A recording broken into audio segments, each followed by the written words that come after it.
Ladies and gentlemen, welcome back to the channel and welcome to a video where we're going to be discussing Activision and their business practices.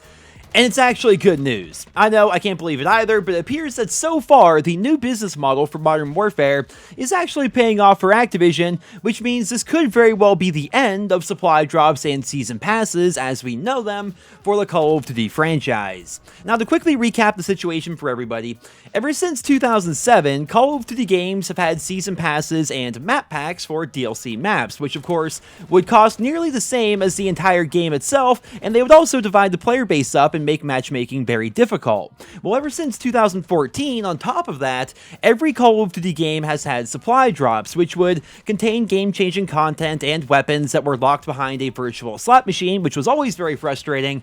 But when Infinity Ward released Modern Warfare 2019, Activision said no more of that. This is the first game without supply drops in over 5 years, and the first game without a season pass in 13 years, yet revenue is actually up. It was announced today by the analytic firm SuperData, who has given us a bunch of information about the Call of Duty franchise. It was revealed by them that the Q4 revenue from Modern Warfare is actually 4% higher than the Q4 revenue for Black Ops 4, back when that game first came out.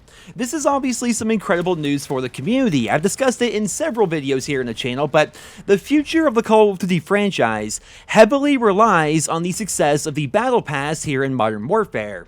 Even though the game is very divisive and has a lot of people saying negative things about it, so long as that Battle Pass succeeds, it really doesn't seem to matter, because as long as Activision makes their money from that Battle Pass, this could be the end of supply drops and season passes for the rest of the future of the Call of Duty series. I know I've gone on record many times with a bunch of negative opinions towards Modern Warfare, and I still hold those opinions to this day, but the changes that were made towards exclusivity, microtransactions, business models, as well as, of course, cross-platform play are all incredible. They are all amazing changes, and I really hope to see that being implemented into every game going forward.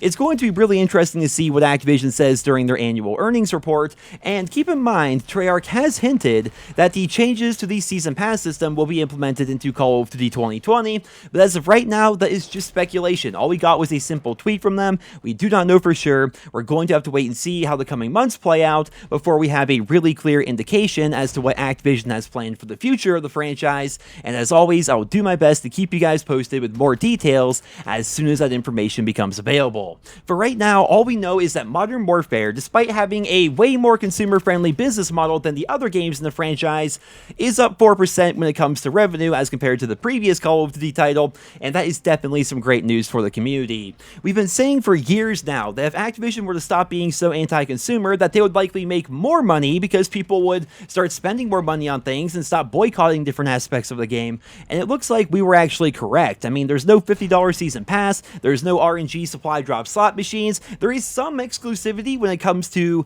the Spec Ops survival mode, but aside from that, every platform gets every content drop at the exact same time, and now suddenly their revenue is up. I mean, who would have thought, right? Besides pretty much everybody in the entire community, but again, at least they finally made these changes, and it looks like it's actually working out for them. But I will say, it's going to be interesting to see if this continues throughout the entire year.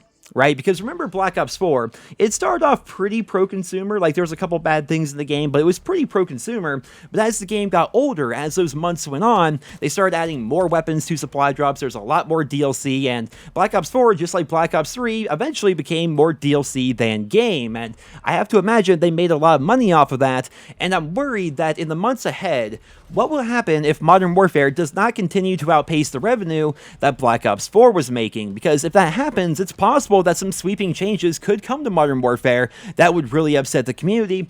But again, that's all speculation as of right now. We really have no idea. We're going to have to wait and see how things are going to play out. I will keep you guys posted as soon as we learn more. But for right now, we're going to wrap up today's video. I hope you enjoyed it. Be sure to leave your thoughts and feedback down in the comment section below. Thank you so much for listening, and I hope you guys all have a wonderful day.